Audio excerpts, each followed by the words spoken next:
skill idea, an idea toward success.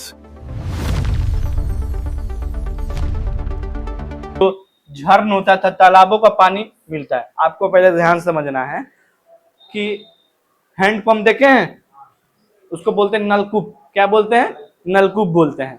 अब ध्यान से समझिएगा, जब हम बचपन में छोटे थे तो मेरे घर के बगल में एक नलकूप लगाया गया, ठीक है। पर हम एक चीज देखे, वहां पे 30 से 40 की 45 पे गया होगा, खूब से खूब गड्ढा किया गया, खोना गया, ठीक है, नलकूप बैठाने के लिए। तो पानी फ्रेश देने लगा। क्या देने लगा? फ्रेश देने लगा। जब हम बचपन की बात कर रहे हैं, ठीक है। अब क्या हुआ, कुछ समय पहले जब हमारे सरकार द्वारा एक योजना चलाया गया, वो पानी टंकी, वो योजना जिसमें पानी टंकी बैठाया जा रहा था, जिससे उस लोगों को क्या दिया जाए? पानी दिया जाए। तो उसके लिए वो टंकी गया 380 फीट अंदर। पर हम जब बचपन में थे, वो 45 फीट पे भी पानी मिलना शुरू हो गया था, वो भी अच्छा पानी, ठीक है। 380 की क्या जरूरत थी? क्यों? क्योंकि हम वनों को क्या कर रहे हैं? कटाई कर रहे हैं। यानी वन का स्तर, अब वन का स्तर यानी दिन प्रतिदिन नीचे, यानी भूमि के जल, यानी भूजल कहने का मतलब जो भूमि के अंदर का जो जल है, दिन प्रतिदिन कहाँ चला है? और नीचे चला जा रहा है। एक समय आएगा कि आपको अच्छा पानी पाने के लिए 500 फीट जाना पड़ेगा। आया समझ में कि नहीं? ये देखिए, इसको देखिए और इसको देखिए, आपको अंदाजा आ रहा है कि नहीं? आपको पढ़ाए थे पिछले कक्षा में, आपको पढ़ा चुके हैं। हाँ, मिट्टी के कटाई, पेड़ पौधे आपको चीजें लगाना है। मेन हम क्या पढ़, हम जल संरक्षण के बारे में पढ़ रहे हैं। किसके बारे में पढ़ रहे हैं? जल संरक्षण के बारे में। यानी कैसे हम लोग जल संरक्षण, तो फिर से एक बार ध्यान दे देते हैं, आपको नहीं समझ में आया। यानी वन वर्षा जल को जमीन में सोखने में मदद करते हैं। वन क्या करते हैं? वर्षा जल को क्या करते हैं? हाँ, सोखने में मदद करते हैं। इसमें भूजल स्तर बढ़ता है। यानी जैसे मिट्टी जो वर्षा का पानी होता है, जो पृथ्वी पर पड़ता है, तो क्या वो सब उड़ जाता है? इसके पिछली कक्षा में बताया कि 20% पानी ऊपर की तरफ जाता है, कुछ पानी गड्ढे में भर जाते हैं, कुछ पानी नदियों में चले जाता है, कुछ नीचे चले जाते हैं जमीन के स्तर में। आया समझ में कि नहीं? यानी उसको बनाए रखता है, ठीक है। तो अब आया समझ में कि क्यों यानी जल का संरक्षण करना है, तो आपको वनों की क्या होगी? आवश्यकता ज्यादा होगी, ठीक है। कोई दिक्कत? एक आप लोग से क्वेश्चन है, आप लोग बताइए। तो ये बार बार हम क्वेश्चन पूछते रहते हैं कि सबसे अधिक वर्षा कहाँ होती है, विश्व में सर्वाधिक वर्षा कहाँ होती है? इसका आंसर क्या होगा? हम हाँ, ठीक है, मेघालय स्टेट तो चूज कर लिए, पर और कहाँ? उस जगह का स्थल का नाम बताइए। आप उससे रिलेटेड हमसे कुछ पूछे भी थे, ठीक है। वो मासिनराम मेघालय। कौन सा? मासिनराम मेघालय में क्या होती है? वर्षा विश्व में सबसे अधिक होती है। आया समझ में कि नहीं? मासिनराम मेघालय में। तो ये चीजें हम लोग समझ गए। कोई दिक्कत? आगे बढ़े। आयाज पांडे, बोल नहीं रहे हैं आप लोग, लगता है गुस्सा है आप लोग। क्या समझ में नहीं आ रहा है? क्या अंकित, समझ में नहीं आ रहा है? आ रहा है ना?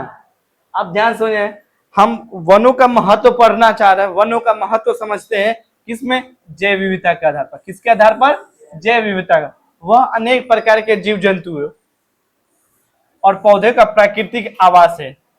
वन नष्ट होने पर सबसे पहले जीव जंतुओं का आवास नष्ट होता है, जिससे उनकी संख्या घटती है।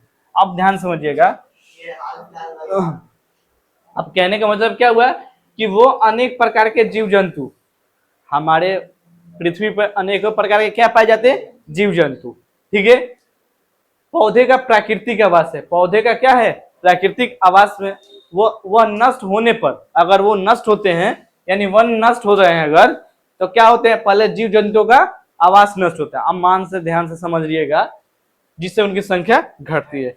अब देखिए, मान लीजिए यहाँ पे एक पेड़ बना देते हैं, बना देना, पेड़ बना देते हैं, जंगल समझिएगा इसको, मानते हैं केवल, हमको उतना अच्छा से आता नहीं है, केवल मानते हैं, ठीक है। उतना अच्छा पेड़ नहीं है।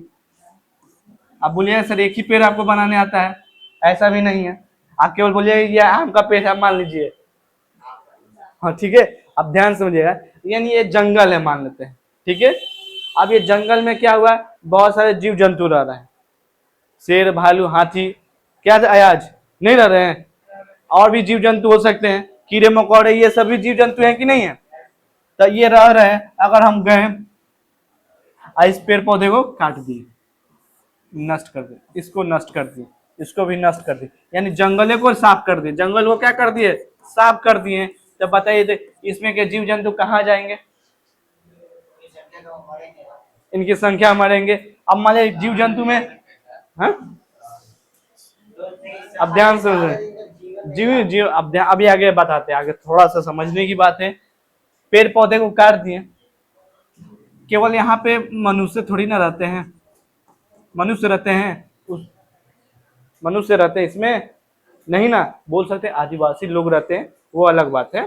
पर यहाँ पे एक मान लीजिए एक चिड़िया है, चिड़िया इसमें अपना घोंसला बनाई है, अगर इस पेड़ को काटते हैं तो उसकी जनजाति, उसकी प्रजाति विलुप्त होगी, होगी कि नहीं होगी, तब वो कहाँ जाएगी, वो बोलेगा नहीं, उसको बुला लीजिए शहर में, उसको बुला ले शहर में, ऐसा होगा कभी, यानी उनकी जनसंख्या। आप ध्यान से समझिएगा, जो बिहार की जो राजकीय पक्षी है गोरैया, बिहार की जो राजकीय पक्षी है क्या है, गोरैया। आप ध्यान से खोजिएगा, कभी गोरैया दिखाई देती है, नहीं दिखाई देती है, कहाँ हमको कहीं नहीं दिखाई देती, कभी कभी। अब एक से हो जाएगा, हमारे बिहार की राजकीय क्या है, पक्षी है, क्या 1-10 होने से हो जाएगा, उसकी जनसंख्या होनी चाहिए कि नहीं, उसकी प्रजाति होनी चाहिए कि नहीं, और धीरे धीरे क्या हो रही है, विलुप्त हो रही है। आ रहा है समझ में कि नहीं आ रहा है, बहुत सारे पेड़ पक्षियों को देखिएगा, उसकी प्रजाति विलुप्त हो रही है, क्यों कि वनों यानी जंगलों को क्या किया जा रहा है, काटा जा रहा है। क्यों काटा जा रहा है, मनुष्य अपनी आवश्यकताओं को पूरा करने के लिए वनों को क्या कर रहे हैं, कटाई कर रहे हैं। आज मनुष्य को पता, हाँ मनुष्य को ये पता नहीं है कि अगर वन नहीं रहेंगे तो एक समय के बाद मनुष्य भी क्या नहीं रहेंगे, और इसमें कोई दिक्कत आप लोगों को। अब आगे बढ़े, आप समझना है आर्थिक महत्व के बारे में। आर्थिक महत्व समझते हैं, वनों का आर्थिक महत्व में क्या योगदान है, वनों का आर्थिक महत्व में क्या योगदान है, इसके बारे में। वनों से हमें लकड़ी मिलती है कि नहीं, ईंधन, यानी अब मान लीजिए हम लोग यहाँ पे गैस सिलेंडर का यूज करते हैं, आप लोग सिटी में रह रहे हैं तो क्या गैस सिलेंडर का यूज करते हैं, गांव में जाइएगा तो किस पे, चूल्हा पे खाना बनता है, हाँ जरना पे बनता है। तो जो अब हरा जो हरी पेड़ पौधे होते हैं, जो हरा पेड़ पौधे होते हैं, उसको थोड़ी ना आग लगाया जाता है, जो सूखे लकड़ियां होती हैं उसका यूज किया जाता है। बांस समझते हैं, गोंद फेविकोल समझते हैं ना, राख है, सॉरी, रेशा समझते हैं, शहद, औषधिया, औषधि यानी दवाई, पौधे, फल, चारा और अनेक लघु वन उत्पाद प्राप्त होते हैं। ठीक है, अब ध्यान से समझिए। अब देखिए कागज का उपयोग क्यों करते हैं, किससे, तो पेड़ पौधे से। अगर आपको औषधि यानी दवा भी चाहिए तो किससे प्राप्त कर लेते हैं, पेड़ पौधे से कर लेते हैं। अगर कुछ खाने का भी चाहिए तो पेड़ पौधे से प्राप्त कर सकते हैं। यानी हम जितनी भी सारी चीजें हैं, अगर डिपेंडेंट अगर देखा जाए तो हम लोग किस पे हैं, पेड़ पौधे पे। कोई दिक्कत वनों पे है, ठीक है, इसमें कोई, यानी लाखों लोग, ठीक है, लाखों लोग अपनी आजीविका के लिए वन संसाधनों पर निर्भर रहते हैं। लाखों लोग, केवल हम ही नहीं है लोग, लाखों लोग हैं, करोड़ों लोग जो किस पे निर्भर रहते हैं, वनों पे। ठीक है, वन हम लोग के लिए क्या है, एक संसाधन है, क्या है, एक संसाधन है। ठीक है, अब ध्यान समझिएगा, इसमें आया समझ में। अब देखिए आर्थिक महत्व में हो गया, पहले तो है कि हमको जीवन देने के लिए सबसे मेन चीज देती है, O2 को देती है, यानी ऑक्सीजन को देती है, तो भी एक आर्थिक महत्व हुआ। नहीं तो जब ऑक्सीजन नहीं रहेगा तो सबके मुंह में क्या चला जाएगा, सिलेंडर के लिए देखते हैं ना, ऑक्सीजन की जिसको कमी होती है उसको क्या दिया जाता है, एक प्रकार का मास्क के तौर पे पहनाया जाता है, जिससे उसको ऑक्सीजन की पूर्ति कराई जाती है। भाई बताइए, तो ये समस्या आ रही है क्यों, हाँ दिल्ली में, हाँ ये सब चीजें बहुत ज्यादा है, क्योंकि वहां पे पेड़ पौधे दिखने को नहीं मिल रहा है। ठीक उसी प्रकार वो क्या कर रहे हैं, वनों का दोहन कर रहे हैं, क्या कर रहे हैं, दोहन कर रहे हैं, अनाधुन कटाई कर रहे हैं वनों का विस्तार के लिए। इसमें कोई दिक्कत? अब ध्यान समझना है कि वनों का कैसा महत्व, सामाजिक और सांस्कृतिक महत्व। कैसा महत्व? सामाजिक और सांस्कृतिक महत्व के बारे में समझना है। वनों के क्या सामाजिक महत्व है और क्या सांस्कृतिक महत्व। संस्कृति यानी जो हमारे पहले से जो चली आ रही परंपराएं हैं उसमें क्या है। आपको पता है कि हमारे बिहार की भूमि पर गौतम बुद्ध जी का जन्म हुआ, ठीक है। एक अलग धर्म का निर्माण करते हैं, बौद्ध धर्म के। अब जो वृक्ष के नीचे बैठ के पड़े हुए थे, कौन सा वृक्ष के नीचे? बोधि वृक्ष, जिसे हम लोग पीपल बोलते हैं। कौन सा वृक्ष बोलते हैं? पीपल वृक्ष। आया समझ में? पीपल का वृक्ष, उसको उन्हीं के नाम पे रख दिया गया। कौन सा वृक्ष? बोधि वृक्ष। आया समझ में? तो ये इसका क्या है, इसका ध्यान समझिएगा कि ये एक पीपल वृक्ष पारंपरिक है कि नहीं है, यानी पहले से चली आ रही है। इसलिए बिहार का जो राजकीय वृक्ष क्या है? पीपल है। आया समझ में कि नहीं? यानी एक चीजें परंपरा से क्या किया गया है? जोड़ के लिया गया है। इसका महत्व है कि नहीं? सांस्कृतिक महत्व। तो थोड़ा समझते हैं। भारत में वन, वृक्ष, वन्य जीव धार्मिक और सांस्कृतिक जीवन से जुड़े हैं। जैसे पीपल का वृक्ष, अभी बता दिए पीपल के बारे में। बरगद का वृक्ष, तुलसी, बेल आदि पौधों का पवित्र माना गया है। ठीक है, क्या माना गया है? पवित्र माना गया। अब देखिए तुलसी जी को जानते हैं कि देखते हैं कि आप लोग की माता तुलसी जी का पूजा करती होंगी, करती हैं कि नहीं? घरों में, आंगनों में इनको रखा जाता है, इनकी क्या किया जाता है? पूजा किया जाता है। क्यों? ये धार्मिक परंपरा से चली आ रही क्या है? परंपरा है। RSF संस्कृति है हमारी।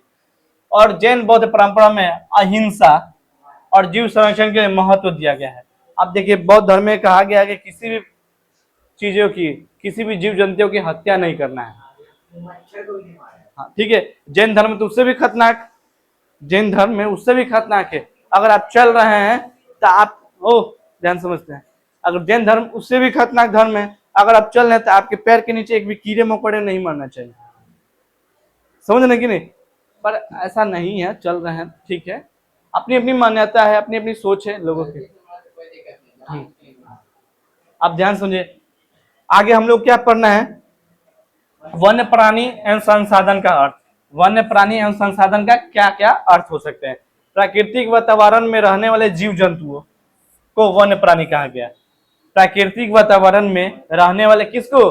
जीव जंतुओं को क्या कहा गया है? वन्य प्राणी। आया समझ में कि नहीं? हाँ, वन्य प्राणी जंगलों, घास के मैदानों, नदियों, तालाबों, झीलों, पहाड़ों, रेगिस्तानों और समुद्री तटीय क्षेत्रों में पाए जाते हैं। बताइए तो वन्य प्राणी यहाँ नहीं पाए जाते हैं। वन्य प्राणी कहाँ कहाँ पाए जाते हैं? जंगलों में पाए नहीं जाते हैं। जैसे जंगलों में आदिवासी लोग पाए जाते हैं, हमारे देश के लोग हैं वो, तो वो कहाँ पाए जाते हैं? जंगलों में। ठीक है। घास के मैदानों में, जैसे हम लोग कैसे मैदानों में हैं? घास के मैदानों में। नदियों के पास पाए जाते हैं, जैसे अभी देखिए हम लोग नदी के पास हैं। तालाबों के पास भी लोग, झीलों के पास, पहाड़ों, रेगिस्तान। अब ध्यान से समझना है कि जब हम इंडस वैली, हिंदू सभ्यता, इंडस वैली सिविलाइजेशन की बात करते हैं, तब पहले लोग जहाँ रहना शुरू किए थे, वो जहाँ पानी को देखते थे वहीं अपना क्या करते थे? जीवन निर्वाह करते थे। क्यों करते थे? कि मनुष्य को सबसे पहले क्या चाहिए? पानी चाहिए। ठीक है। पानी कहाँ होंगे? जहाँ पे पेड़ पौधे होंगे। अगर वहां पे पेड़ पौधे होंगे यानी वहां से उनको क्या क्या प्राप्ति हो सकती है? अब ध्यान समझते हैं कुछ चीजों को।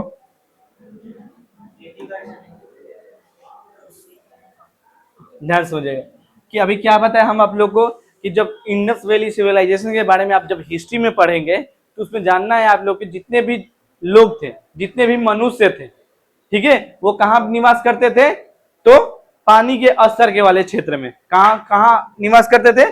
पानी के अस्तर वाले क्षेत्र में। क्यों निवास करते थे? जहां पानी है, मान लीजिए यहाँ पानी है, ठीक है, मान लेते हैं यहाँ पे पानी है, तो पानी जहां होगा यानी वहां, इसका मतलब वहां पे वन भी होंगे, होंगे कि नहीं होंगे? तो मनुष्य पीने के लिए पानी यूज कर लेगा। अब यहाँ पेड़ पौधे हैं तो पेड़ पौधे से भोजन के रूप में प्राप्त कर सकते हैं। ठीक है, आया समझ में? जंगल है तो यहाँ पे जंगली जंतु होंगे, होंगे कि नहीं होंगे? जंगली जंतु होंगे। तो जंगली जंतु को हम लोग क्या कर सकते हैं? ये अगर व्यक्ति हैं तो क्या कर सकते हैं? इसका शिकार कर लेंगे, अपना भोजन यापन कर सकते हैं, कर नहीं सकते हैं। अगर लकड़ी की जरूरत होगी इसका ईंधन का उपयोग कर सकते हैं। अगर समय के साथ अगर क्या हो रही है, अगर समय के साथ अगर मान लीजिए ठंडा का मौसम आ गया तो क्या करेंगे, लकड़ी का उपयोग कर सकते हैं। क्यों कि हाँ, आग जलाकर क्या कर सकते हैं, उसको ताप सकते हैं। आया समझ में कि नहीं। वन प्राणी संसाधनों के अर्थ में और ध्यान समझना है कि वन्य प्राणी केवल देखने या पर्यटन के लिए नहीं है। केवल देखने के लिए वन प्राणी है नहीं, या पर्यटन के लिए महत्वपूर्ण नहीं है, बल्कि प्राकृतिक संतुलन में बहुत बड़ी भूमिका है। बहुत बड़ी क्या है, भूमिका है वन प्राणियों के। अब ध्यान समझते हैं आगे कि वन प्राणियों की क्या भूमिका है, जैसे वनों में रहने वाले जीवों के लिए क्या भूमिका है। तब ध्यान समझिएगा वन प्राणियों का महत्व क्या है। तो पहला महत्व समझने, वन प्राणियों में महत्व। अभी हम लोग के पीछे क्या पढ़ के आए थे, वनों का महत्व। अब हम लोग किसके बारे में पढ़ रहे हैं, का महत्व, यानी वनों में रहने वाले प्राणियों का महत्व के बारे में समझते हैं। तो थोड़ा सा इसमें समझने वाली बात यह है कि वन प्राणियों का महत्व, ठीक है, किसके महत्व के बारे में पढ़ रहे हैं, वन प्राणियों के महत्व के बारे में थोड़ा सा इसको गौर करना है, ठीक है। सबसे महत्वपूर्ण चीज क्या है, तो खाद्य श्रृंखला में भूमिका। किसमें भूमिका, खाद्य श्रृंखला। खाद्य श्रृंखला समझते हैं, खूब खाते होंगे आप लोग खाना, भूख लगा हुआ है, ठीक है। तो खाद्य श्रृंखला में इसकी भूमिका। अब ध्यान समझिएगा, वन प्राणी खाद्य श्रृंखला को संतुलित बनाए रखते हैं।